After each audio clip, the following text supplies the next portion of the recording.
Josiah Penn stood in the yard of the Ellery Ranch, hat in his hands, and told the woman who owned the place that she deserved better than the likes of him, and that she ought to stop looking at him the way she had started to look at him.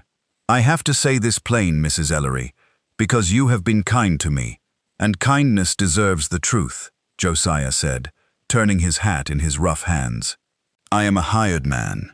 I own one horse and one saddle, and the clothes I stand up in, and I will never own much more, because that is the road a poor man walks. And you are a woman of property, with this whole fine ranch, and a name in this valley. I have seen how you have begun to look at me, and I am telling you to stop, because a woman like you deserves better than a poor farmhand. You deserve a man of means, a man who can meet you as an equal, a man this valley would call a proper match. Not me. I would only shame you, and folks would call me a fortune hunter, and they would be half right. You deserve better, Mrs. Ellery. I am telling you that as your friend." Josiah Penn was 32 years old, and Josiah had believed his whole life that a poor man had no business reaching above his station, because a poor man had once reached, when he was young, and had been humiliated for it in a way he never forgot. So now Josiah knew his place, and kept to it, and would not let himself want the woman he had, against all his own rules, begun to love. Beth Ellery listened to Josiah Penn's whole speech, standing there in the yard, and when he was done telling her she deserved better, Beth Ellery did not argue about his worth, and she did not protest that he was a fine man, really. Beth did something quieter and harder to answer. Beth looked Josiah Penn full in the face, and Beth said, "You keep telling me I deserve better. Let me tell you something about better, Mr. Penn, since you are so sure of it. I have had better. I was married 9 years to the richest, most proper, most respectable match this whole valley ever approved of. I had the fine house and the fine name, and the fine cold man who came with them. I have had better, Josiah. Better is what I am running from. I would rather have good, and you are the only good man I have met in this valley in 10 years. Josiah Penn stood very still in the yard, his hat gone still in his hands, because that was not an answer he had any defense against. Josiah had armored himself against every argument about his own worth. He was ready to be told he was a fine man, and to disagree. He was not ready to be told that the thing he was pushing her toward, the better, the proper match, the man of means, was the very thing she had already had, and fled from. Josiah did not know what to do with a woman who had lived in the fine house he imagined for her, and come out of it saying she would rather have good. So he did not believe her, not yet. A man who has been taught his place too young does not leave it because one woman tells him to. I want you to notice the thing that makes this story different from the others, because it matters. In these tales it is most often the woman who confesses the flaw, and the man who reframes it. Here the confession is the man's. Josiah Penn is the one certain he is not enough, the one counting himself out, the one who cannot believe he could be wanted. And Beth Ellery is the one who must do the reframing, the one who must take the word better, the word he keeps wounding them both with, and turn it inside out until he can finally hear what she means by good. So this is the story of a poor hired man who was so sure he was beneath a woman of means that he tried to talk her out of loving him, and a widow who had already had the grand cold better the world prized and wanted none of it, only good. It is the story of how Beth Ellery taught Josiah Penn the difference between the two, one word at a time. Remember his confession, "You deserve better," and remember her answer, "I would rather have good." Everything in this story lives in the space between those two words, and by the end, you will know which one is worth having. To understand why Josiah Penn was so certain he had no right to reach for Beth Ellery, you have to know what happened to him once, when he was young and dared to reach. So let me tell you, Josiah Penn had been poor his whole life, the son of a hired man, hired out himself from the time he was a boy. And Josiah, as a young man, had been handsome and hard-working, and full of the hope the young carry before life corrects it. And Josiah had made the mistake, at 20, of falling in love with a girl above his station, the daughter of a prosperous family named Thorne, and worse, of letting it show. What the thorns did to young Josiah Penn when they discovered a hired hand had dared to love their daughter was not violence. It was something colder and more lasting. They humiliated him. They called him in, and they made him stand while they told him, with contempt, exactly what he was. A nothing, a penniless hired hand with dirt under his nails, and no name and no prospects, who had gotten above himself, who had dared to imagine a family like theirs would let their daughter throw herself away on a man who owned nothing. They made him feel the whole distance between his station and theirs, made him small with it, and then they sent him off, and the girl he had loved stood by and let them, and said nothing, because she too, it turned out, thought a poor man had no business reaching. Josiah Penn never forgot that lesson. It went down into him and became a rule he lived by. Know your place. A poor man has no business reaching above his station, because if he does, he will be made small for it. And the woman will stand by and let him be made small, because she agrees. Josiah had carried that rule for 12 years, and it had kept him safe, in a way. The way a wall keeps you safe, by keeping everything out. Josiah had never again let himself want a woman above his station. He had kept to his place, and he had meant to keep to it forever. Remember the thorns, and the day they made Josiah small. That is the wall Beth Ellery had to get past, and it was built high and old.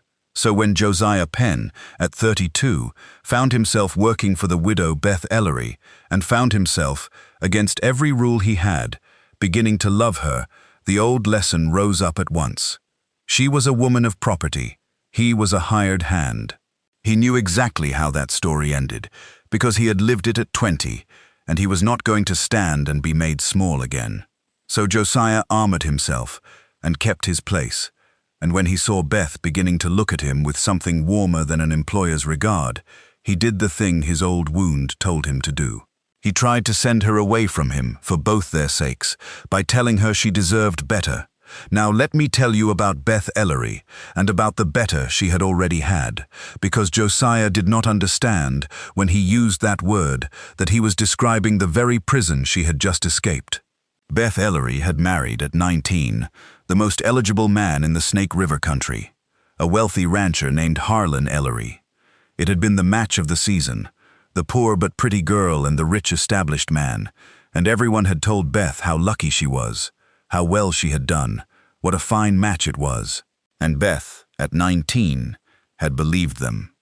She had married Harlan Ellery and moved into his fine big house, and she had learned, over 9 long years, exactly what the fine match everyone envied was actually worth. Because Harlan Ellery was rich and proper and respectable and cold as a stone. He was not cruel in the way that leaves marks. He was cruel in the way that leaves none. He treated Beth as the finest of his possessions, an ornament for his fine house, a thing to be dressed well and displayed and otherwise ignored. He never struck her, and he never wanted her, not really, not as a person. He wanted a handsome young wife the way he wanted handsome horses and fine furniture, as a sign of his standing. Beth lived 9 years in that fine cold house, with every material thing a woman could want, and not 1 ounce of warmth, not 1 moment of being truly seen, not 1 day of being loved. She had the better the whole valley had envied, and it was the loneliest, coldest, emptiest thing she had ever known. Harlan Ellery died when Beth was 28, and left her the ranch and the means and the fine house, and Beth Ellery, free at last, had made herself 1 promise as she stood at his graveside feeling nothing but relief.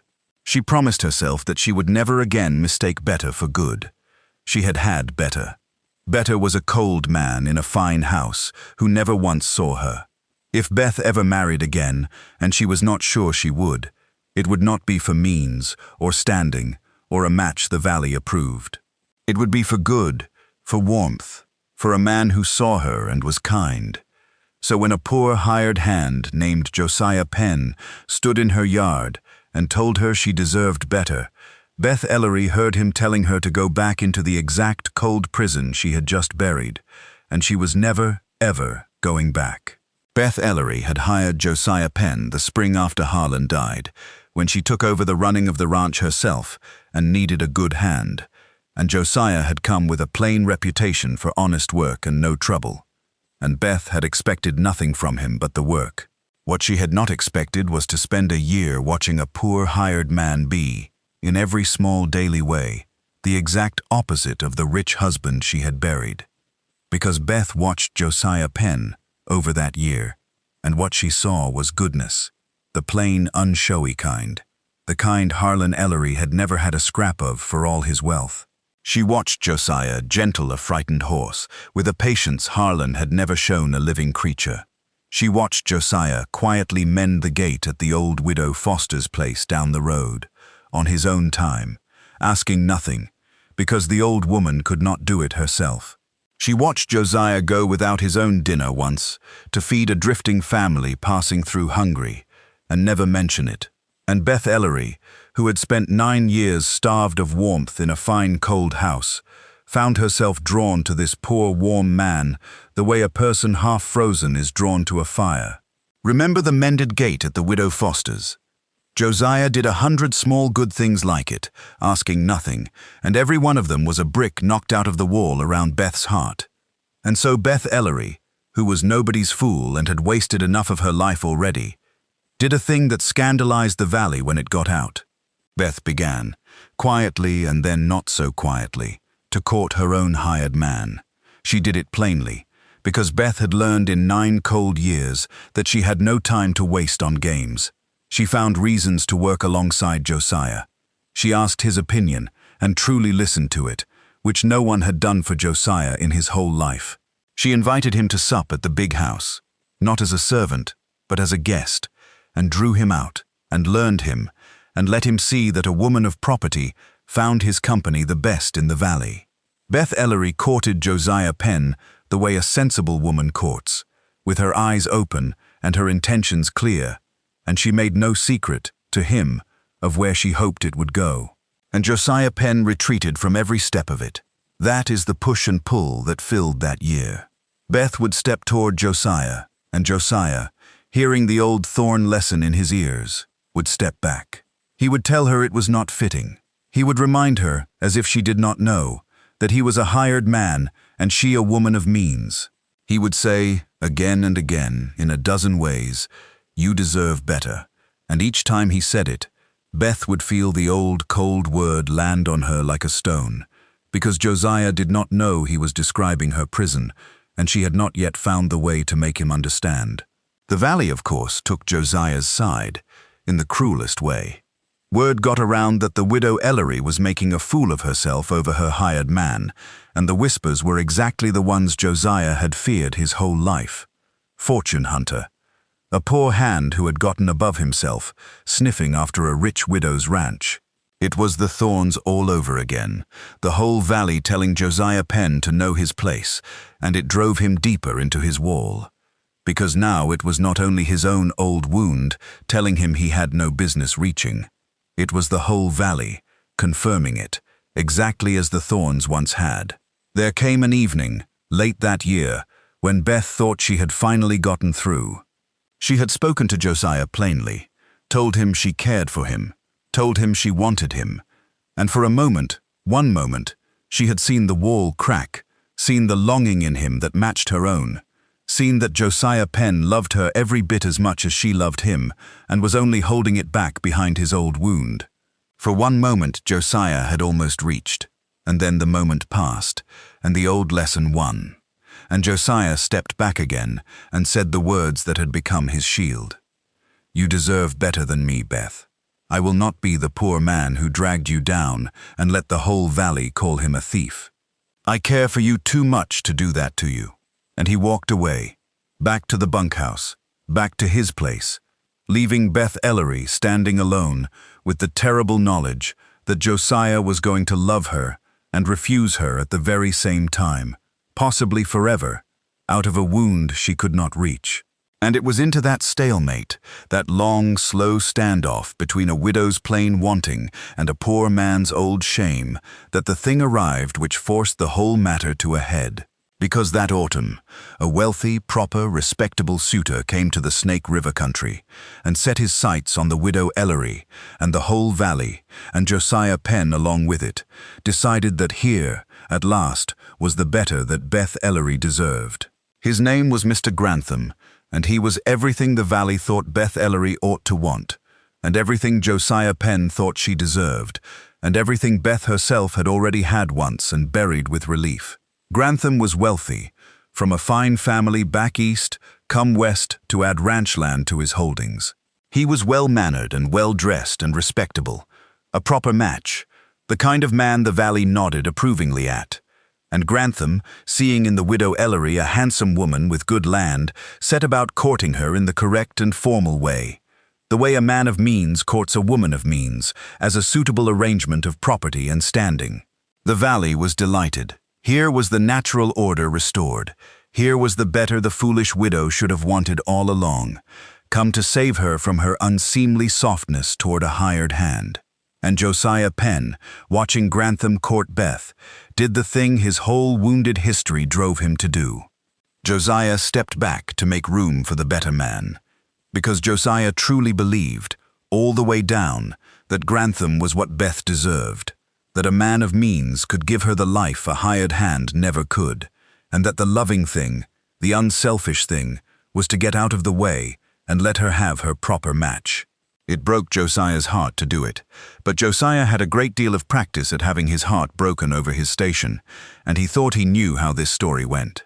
So Josiah began, quietly, to withdraw, and even, in his misguided nobility, to encourage Beth toward Grantham, telling her the man could give her everything, telling her it was a fine match, telling her, in effect, to take the better and forget the good. Matters came to a head one evening at a gathering at the Grantham house, a fine, formal affair to which Beth was invited as the guest of honor, and to which the whole valley understood Grantham meant, before the night was out, to propose. Everyone expected Beth to accept. It was the proper match, the better everyone agreed she deserved, and Josiah Penn, who had driven Beth there in her own wagon as her hired man, sat outside in the cold with the horses while inside, in the warm lit rooms, the valley waited for the widow to accept the better man. And inside, Mr. Grantham drew Beth aside and made his proposal, correct and formal and cold, a proposal about the joining of two good properties and two good names, a proposal in which the word love did not appear even once, because to Grantham, as to Harlan before him, love was not part of the arrangement. And Beth Ellery listened to Grantham's cold, proper proposal, and she felt the walls of the fine, warm room close around her, like the walls of Harlan's fine, cold house, and she understood, with perfect clarity, that this, exactly this, was the better that Josiah Penn kept telling her she deserved. And she wanted no part of it, so Beth Ellery did a thing that scandalized the valley for a decade. She stood up, in the middle of Grantham's fine gathering, and she declined him, plainly, in front of everyone. And then she said, in a clear voice that carried through the shocked, warm rooms, "I thank you, Mr. Grantham, but I have had a rich, cold husband already, and I buried him, and I felt nothing but relief. I will not marry another. I know exactly what you are offering me, because I have already had it, and it was the loneliest life a woman ever lived. So I will keep my ranch and my freedom, and if I ever marry again, it will be for warmth, which not one soul in this fine room seems to think a woman of my standing is entitled to want." And Beth Ellery gathered her wrap and walked out of the Grantham house, past the whole staring valley, and out into the cold yard where her hired man sat waiting with the horses. Josiah Penn stood up when he saw her coming, alarmed, because she had come out too soon and with her chin set in a way he knew, and Josiah said, "What happened? Did he not? Was it not? Beth, did you not accept him?" Because even now, even here, Josiah's wound spoke first, still certain she should have taken the better man. And Beth Ellery stood in the cold yard and looked at the poor good man who had driven her to another man's proposal, and waited in the cold while she refused it, and something in her that had been patient for a year finally ran out of patience. "No, Josiah," Beth said, "I did not accept him. I will never accept him, or any man like him. And I am done, do you hear me? I am done being told by you, and by this whole cold valley that I deserve a better I have already had and already hated. Get up on this wagon. We are going home, and you and I are going to have this out, once and for all, because I cannot bear one more day of loving a man who keeps trying to give me away. They had it out that night, at last, in the kitchen of the big house, the widow of property and the hired man, with a year of push and pull finally coming to its head. Beth Ellery told Josiah the whole of it.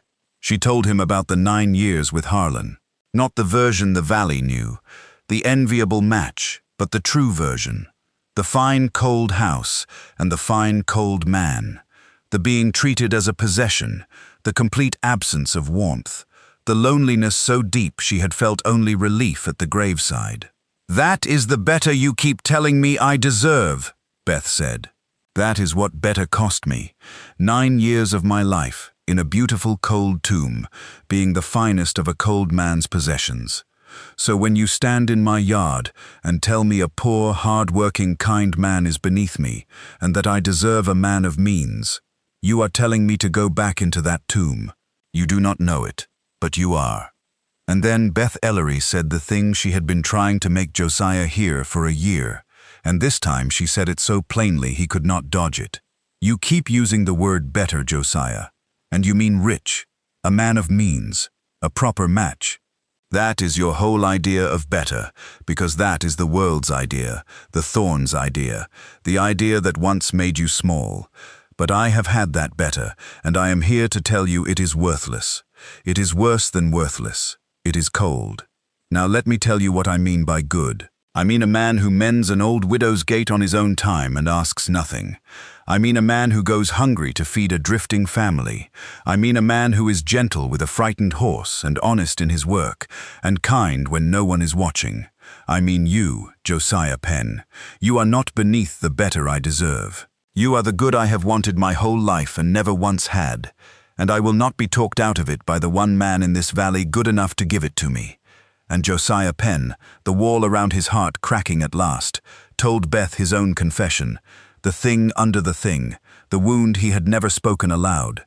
He told her about the thorns, about being 20 and in love, and daring to reach above his station, and being called in and made small, made to stand and be told he was a nothing, a penniless hand, who had gotten above himself. And about the girl who had stood by and let them, because she too believed a poor man had no business reaching. "That is why I cannot let myself reach for you," Josiah said, and his voice broke. "Not because I do not love you. God knows I love you, but because I reached once, and they made me small, and she let them, and I swore I would never stand and be made small like that again. And this whole valley is calling me a fortune hunter, Beth, the same as the thorns did. And if I reach for you and you ever look at me the way that girl did, the way that said you were right to know your place, it would kill me. I would rather love you from my place and keep my feet than reach for you and be made small again." And Beth Ellery finally understood the whole shape of Josiah's wall, and understood that it was not really about money at all, but about a young man's humiliation and a fear of being made small by someone he loved. And Beth crossed the kitchen and took Josiah Penn's rough hands in hers, and she said the words that finally reached him. "Josiah, look at me. I am not the thorns. I am not that girl who stood by. I am the woman standing in front of you doing the reaching, because you are too wounded to do it, and I have been reaching for a whole year while you kept stepping back. Does that look like a woman who thinks you are beneath her? I walked out of the richest man in the valley's proposal tonight, past the whole staring valley, to come home to my hired man. I am not going to make you small, Josiah. I am trying to make you mine. The only one making you small is you, with a word, better, that means nothing, that I have had and hated. Put it down. I would rather have good. I would rather have you." And Josiah Penn, 32 years old, who had guarded his place for 12 years since the thorns made him small, who had loved this woman for a year and refused her out of an old wound, finally let the wall come down. Because Beth was right, and he heard it at last. She was not the girl who had stood by. She was the woman who had walked out of a rich man's proposal and driven home through the cold to have it out with her hired hand. That was not a woman who would ever make him small. That was a woman who had chosen him, plainly, in front of the whole valley, over exactly the better he kept insisting she wanted. "I have spent a year," Josiah said slowly, "trying to give you to a better man, and you have spent a year telling me the better man is the thing you are running from. I have been a fool, Beth, a proud, wounded fool." And Beth Ellery said, "Yes, you have. Now stop being one, and reach, because I am tired of doing all the reaching myself." And Josiah Penn reached. At last, after 12 years and a whole long year, the poor good man reached for the woman he loved, and she did not make him small, and the wall the thorns had built was finally down. Beth Ellery married Josiah Penn that winter, and the valley clucked and whispered for a season, the way valleys do, and then found something else to talk about, the way they always do. And in time, the marriage that had scandalized the Snake River country became simply the happiest one in it, which is a thing a valley cannot argue with forever, because the warmth Beth Ellery had gone without for 9 years, she had in full now, every day.